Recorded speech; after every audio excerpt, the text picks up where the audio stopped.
Hello, my name is Jay Ravraj Devre. I'm from SEENTC and my exam sheet number is S190953030. I'm here for Data Analytics Lab oral examination. And my presentation goes like this. Firstly, outline of what we are going to do. So our first question will be an execution type. Our second question will be a conceptual question on data profiling, data mining. Our third question will be on multiple linear regression, where we do both conceptual and execution part. And in the fourth part, we will do analyze of variance, that is ANOVA, and that in fourth question, only execution part. Okay, now, so for the first question, we have to perform the data wrangling part. We have to do mean removal, scaling, normalization, binarization. To do so, first we will know what is a mean removal. So a mean removal involves removing the mean from each features so that it can be centered more on a zero.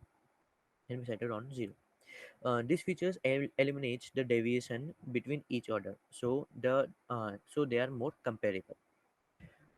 So here we are going to firstly see the code. So firstly we import some necessary modules. Then this is we take the input array which has been given in the question, and here in the first line I am just printing the array that has been in my question. So this is the array which have been given in the question. Then we are going to see the mean removal part. So here we can see in the first line we have been written pre-processing dot scale algorithm. So pre-processing dot scale algorithm, which puts your it is the algorithm which puts your data on scale that we are finding the mean. And here we can see that in this mean and standard deviation, we are finding it along axis zero. What does axis zero implies? That axis zero means that along the column zero. So here we can see that we got the mean and standard deviation as below. So we can see that mean of each column of the matrix after removal the mean is approximately 0 and the standard deviation is approximately 1. So next we will go. So the next topic came here is scaling. So scaling, we know that value range of each feature point data column can vary widely. Therefore, scaling range is sometimes necessary to column characteristics to a reasonable size. This is the formula, and we know that the estimator scales and translates each feature individually such that it is in the range 0 to 1. So now we will see the execution part. This is our scaling program. So here we are seeing that we are just using the again pre-processing main max scalar, and we are taking them in the range of 0 to 1. So when I run it, so we got all the features in the range of 0 to 1. That's our scaling process. Uh, next we will next we will know more about normalization. So what normalization is? Normalization involves adjusting the value in a feature vector so as to measure them in a common scale. The formula for the normalization is this. So x normalized equals to x minus x minimum upon x max minus x minimum. So execution work we will see here. So this program is for normalization. So here the values of a feature vector are adjusted so that the sum are up to 1. Okay. So here you can see there is an L1 uh, written. So here L1 norm is the sum of the absolute values of vector elements. So now we will just run the program and see what we got. So this is what the L1 normalized data we got. So one more point to be noted in a normalization, that is normalization is used to ensure that the data points do not get boosted due to nature of their feature. Okay, so in the last but not the least, we will learn about binarization. So what binarization is? Binarization is just used to convert the numerical feature vector into Boolean vector. So here the binarization program is, you can see. and when we run it, so here we got our output. Okay, so after knowing what is binaries and execution of the code, we'll go for our next topic. So the next question is, what is the difference between data profiling and data mining? So let's see. So to know the difference, what is data mining and data profiling? Firstly, what are data profiling, data mining? So what data mining is? Data mining is just a process of identifying the pattern and the correlation within a large data, like the data set which is large, to derive more useful bits of knowledge from that data. Whereas when we talk about data profiling, it's more about a process of analyzing the data from the existing data sets available for us, to determine what are the actual content, what are the structure, what are the quality of the data. So nextly, the point came is, in the data mining it involves applying computer-based methodology and mathematical algorithm on mathematical algorithm to extract the useful information hidden in the data. Whereas in the data profiling, it's more about analyzing the raw data from the existing data set for the purpose of collecting statics or information, you can say, uh, informative, and to summarize about that data. So next, we see that what is the purpose of the data mining.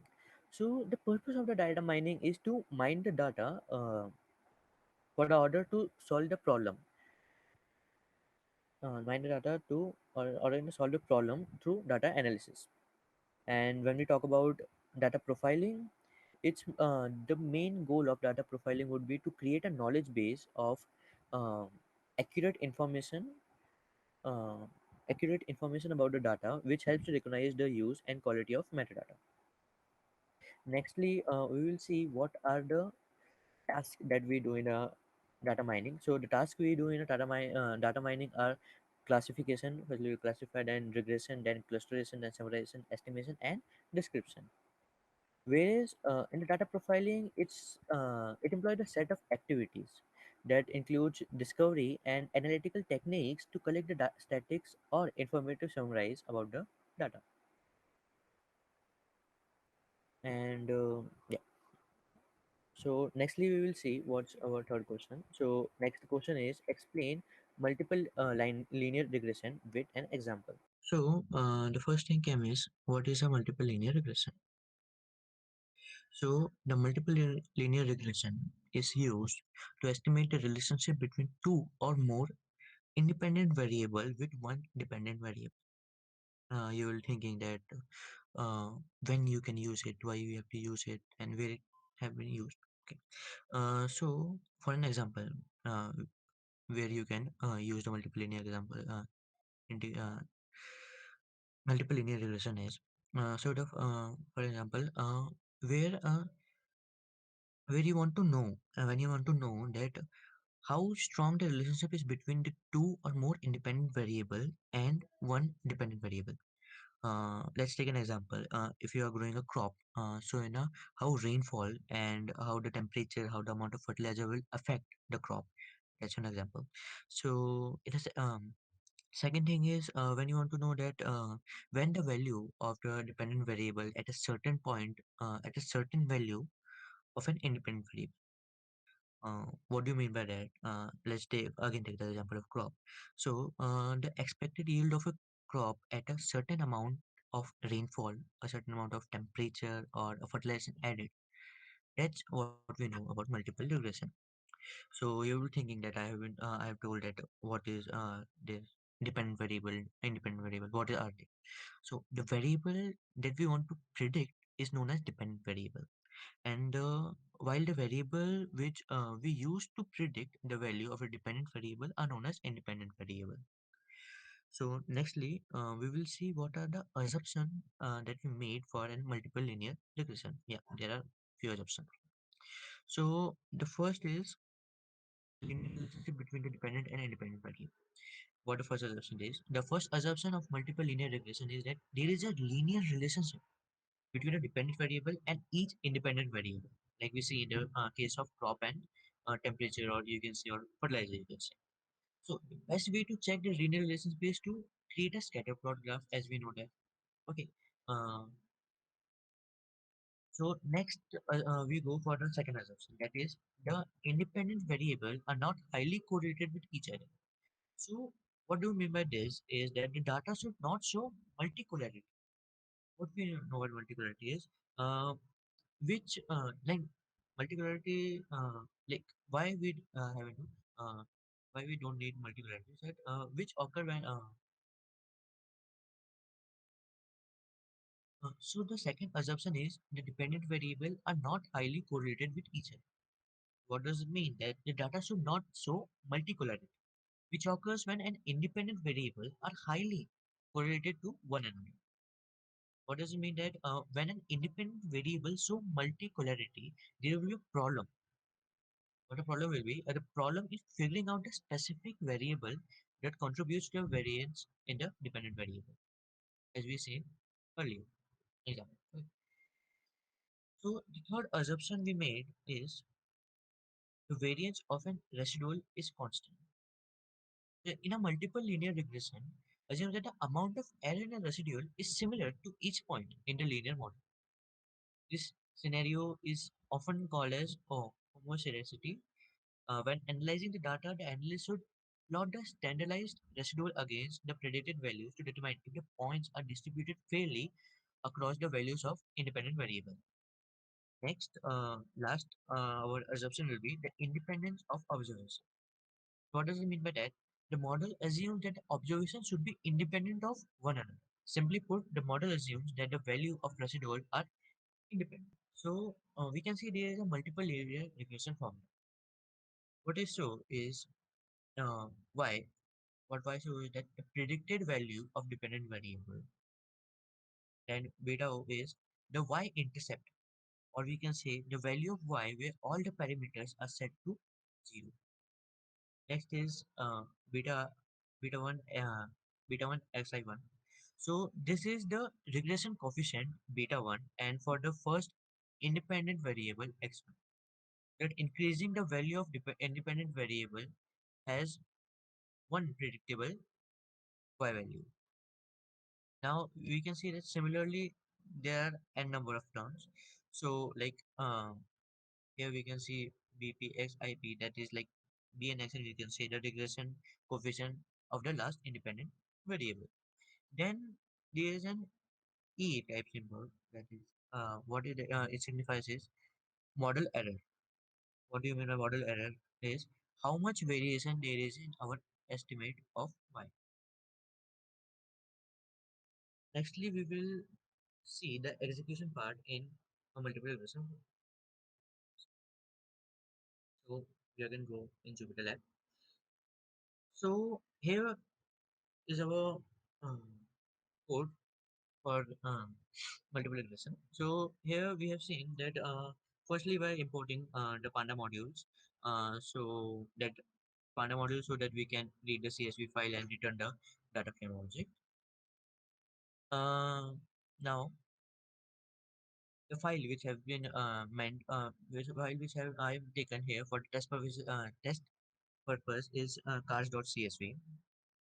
And here we can see that in this line we are that make a list of independent values and call them in variable x, and put the values in a variable called y. Okay. See, next we have yeah. Sorry, I missed. We have also imported sklearn import linear module. So we will use we will use some methods from sk module. So that's why we have imported it. Uh, from the SK model, like we use linear regression method to create a regression object. The object,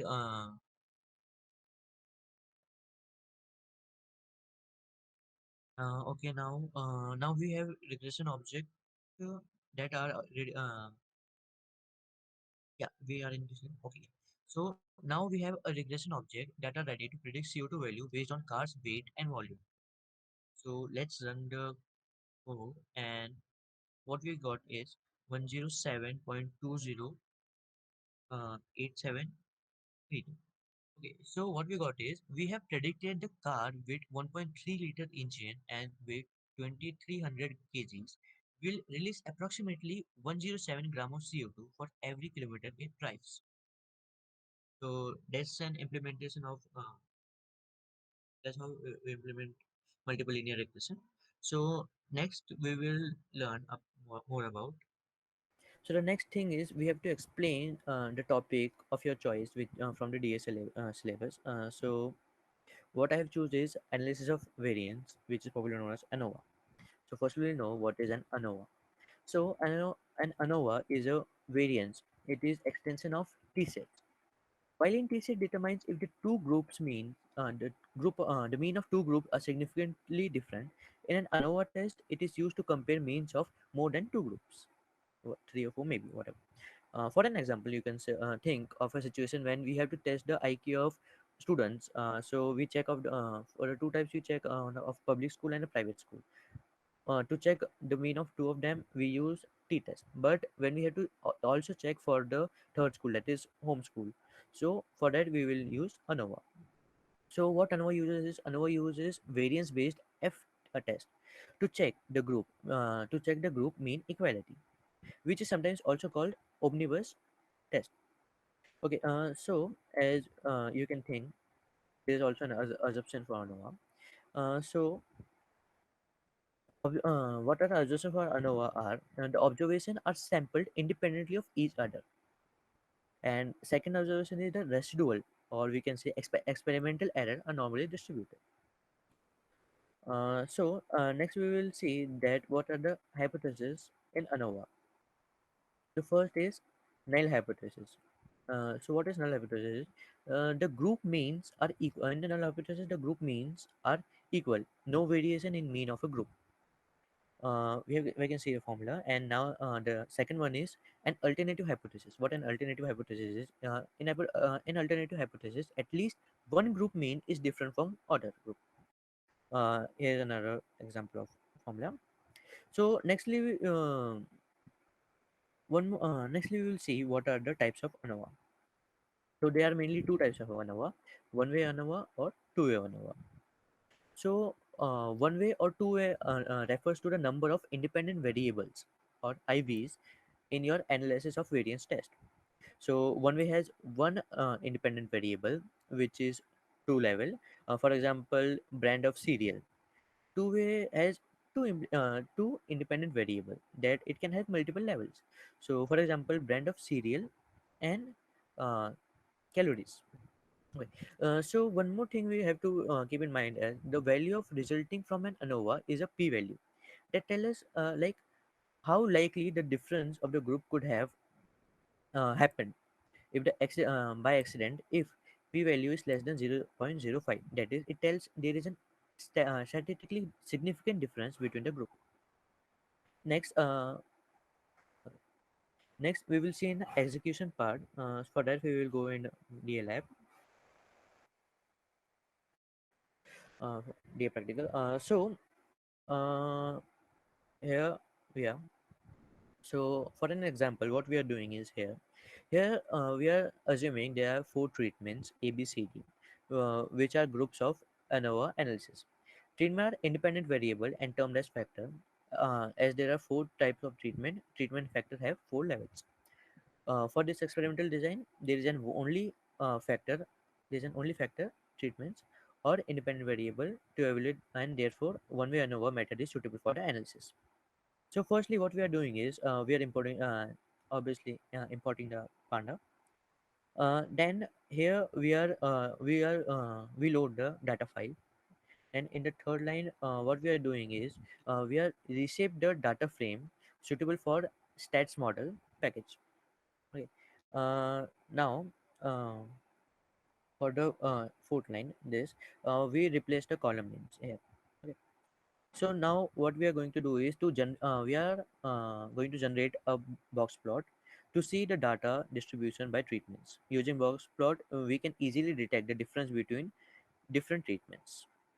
So let's generate it here. Okay, so we can see here there are four treatments and their box plot have been generated. Nextly, we will see here. So we are importing skype.stats. Next, we will see here stats f on underscore one way function takes the group as an input and return ANOVA f and p value. So I will just uh, run it and show you. That's why we got 17.49 and continue, and 2.6 e raised to 5. So now uh, mm, here before this, okay, here we are, what we are doing is get another table as r like output. Okay, so here OLS is ordinary least square model. So we are just uh, going to print a table from here, and here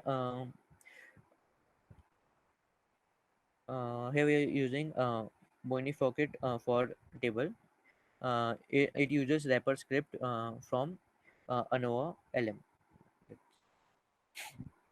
Okay, yeah. So let's run it here. Yeah, so I already done, sorry. Yeah, so these are our outputs. Okay, so what we can, one more thing we can conclude from here is like what we can conclude here is the p value obtained from the ANOVA analysis is significant, that is p is less than 0.05, and therefore we can conclude that there is a significant difference among the treatments. So this was my this was the execution part for ANOVA, and the four treatment we shown the box plot, and here is an table C treatment residual. So next, uh,